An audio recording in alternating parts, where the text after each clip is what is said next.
To maganan farko akwai magana da na yi yau kwana uku a dangane da maganar da ta shafi wani sanata da muka ga ya tashi yana magana akan cewa honorable Abdulrahman Kawu Sumaila bai iya turanci ba, har yana waɗansu maganganu dai marasa daɗi akan shi Kawu Sumaila. To abin da nake so in ƙara akai shine ina son dan ja hankalin mutanen musamman na arewa, kamar yadda a cikin wancan bidiyon da ya gabata na ja hankali, yanzu zan ƙara. Na farko lallai ina son ku gane cewa duk wanda yake dan majalisa ne ko sanata ne, musamman waɗanda muke da su a arewacin Najeriya waɗanda suke masu ƙoƙari, lallai a koda yaushe ana amfani da waɗansu daga cikin 'yan majalisu ko waɗansu daga cikin sanatoci domin su samu wata gaba wacce za su yi wa irin waɗannan mutanen masu ƙoƙari yarfe don saboda gaba kar su ƙara dawowa majalisa. Wani zai tambaye ni, to me yasa da kaga ana masa irin wannan? To lallai ko yaya yana da wani ɗan imani, yana da wani ɗan tausayi magana kan mutanen da yake mulka. To da yawa kuma daga cikin sanatoci da 'yan majalisu waɗansu ba akan haka suka ginu ba, sun ginu ne kan zalunci, sun gini ne kan rashin tausayi, sun gini ne kan rashin sanin manufar da ta kawo su majalisa ko senate. Zan ƙara bada misali kamar yadda na bada misali a shekaran jiya waccan kenan. Na farko ina son ku gane lallai shi wannan bawan Allah Kawu Sumaila da muke magana a kansa ɗin nan a yanzu, mutum ne wanda watakila in ban manta ba kusan wata 6 ko wani shekara guda da ta wuce ya taɓa ƙalubalantar sanatoci da irin ƙalubalen da in ba irinsa ba wanda ya isa ya tashi cikin su ya faɗi irin abin da ya faɗa. Abin da ya faɗa shine ya ce musu idan yanzu da za a kawo alkur'ani duk wanda yake musulmi ya dafa, a kawo bible duk wanda yake kirista ya rantse da bible a dangane da abin da ya shafi ta'ammali da fataucin miyagun ƙwayoyi, Kawu Sumaila a gaban su ya faɗa ya ce wallahi a cikin sanatoci inda za a yi haka da sai an yi abun kunya, domin da yawan su akwai waɗanda ko dai suna ta'ammali da masu fataucin ko suna yi ko kuma suna sha. Kawu Sumaila tashi yayi wa sanatoci nasiha kan abin da ya shafi sha da fataucin miyagun ƙwayoyi, domin a cikin su akwai masu yi, kamar inda Kawu Sumaila tashi ya musu wancan bayanin. Saboda haka da yawa daga cikin su akwai waɗanda maganar ba ta yi musu daɗi ba, domin a cikin su akwai mutanen kirki waɗanda wallahi ko fura ce ta kwana in dai za ta bugar da mutum ba za su sha ba, amma a cikin su akwai waɗanda suke ba su da aiki sai sha da fatauci da miyagun ƙwayoyi. Shi yasa Kawu Sumaila ya tashi ya musu wannan maganar, ya tashi ya musu nasiha da irin nasihar da kowa ya kamata a ce ya gane inda aka sa gaba. Saboda haka to tun daga wancan lokacin ni na yi imani a cikin su akwai waɗanda sun kullaci Abdulrahman Kawu Sumaila. Saboda haka shi yasa suka dinga bin sa da sharri da kitififi. Yanzu kuma kamar yadda na faɗa shekaran jiya waccan, wannan bawan Allah dai shi Kawu Sumaila ya tashi yayi magana kan mutanen mu guda 16 da aka kashe a Oromi, waɗanda shiru kake ji kamar an shuka dusa. Kawu Sumaila ya tashi cikin sanatoci ya bankara, ya tashi yayi magana bai tsoron duk abin da zai jawo masa na damuwa, aka ya tashi yayi magana dan kare al'ummarsa, domin mutanen Kano ne waɗannan. A cikin su akwai 'yan constituency ɗinsa, in ma babu dai al'ummar sa ne ya ji ya gani. Kawu Sumaila ya tashi ya daga hannu ya magana akan mutanen nan da za aka kashe akan ai musu adalci. To kamar yadda dai na faɗa a farko, da yawa daga cikin sanatocin zaka samu waɗanda wannan maganar ba ta yi musu daɗi ba, suna ganin cewa kurin ya ja musu da bana.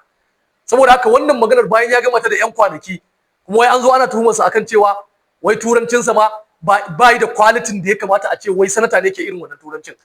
To na ƙara kalubalanta su waɗanda suke ganin haka, na rantse da Allah a cikin su duk wanda ya turancin minti 30 wallahi tallahi sai an masa gyara sama da guda 12. Kuma sannan ne abin ma da na fahimta shine wallahi duk wanda kaga ya kware a turanci kwarewa ta ban mamaki, wallahi bai da kishin Najeriya ma kanta ba wai al'ummar sa ba, domin ya fi kishin Ingila, domin shine dalilin kishin Ingila yasa ya koyi yaran kai ka ce a can aka haife shi. Wallahi duk wanda bai kishin Ingila saboda yadda yake kishin Najeriya ba zai dauki turanci a matsayin abin da zai ciwa dan uwansa mutunci a kansa ba. Saboda haka lallai ina son ku gane, musamman ku al'ummar constituency na irin waɗannan sanatocin, irin waɗannan hanyoyin ake amfani da su ai blackmailing, a bata sunan mutanen da su ne suke jawo muku amfani. Wallahi su ne suke bankarawa dan ganin kar a cuce ku, kar a zalunce ku, su ne suke zuwa su kai muradunku. lalle ana yin amfani da abin da yake bai kamata a ce shi za a kalla ai musu yarfan siyasa ba. Wannan abin da na faɗa lalle akwai misali da zan buga a gurguje kamar haka. Akwai sanatoci waɗanda an yi amfani da irin waɗannan blackmailing mai kama da wannan, an kore su a yanzu haka ba sa majalisa. To kuma yan constituency da kawo Sumaila, wallahi tallahi ku yi hankali da shi da irin su indimi, na rantsa da Allah ku yi hankali, za a yi blackmailing nasu ta inda in kuka rasa su sai kun yi da na sani a ƙarshe. Wallahi sai kun zaɓi wanda in ya taho Abuja sai shekara 4 ta ƙare sannan ku gan shi ya da campaign.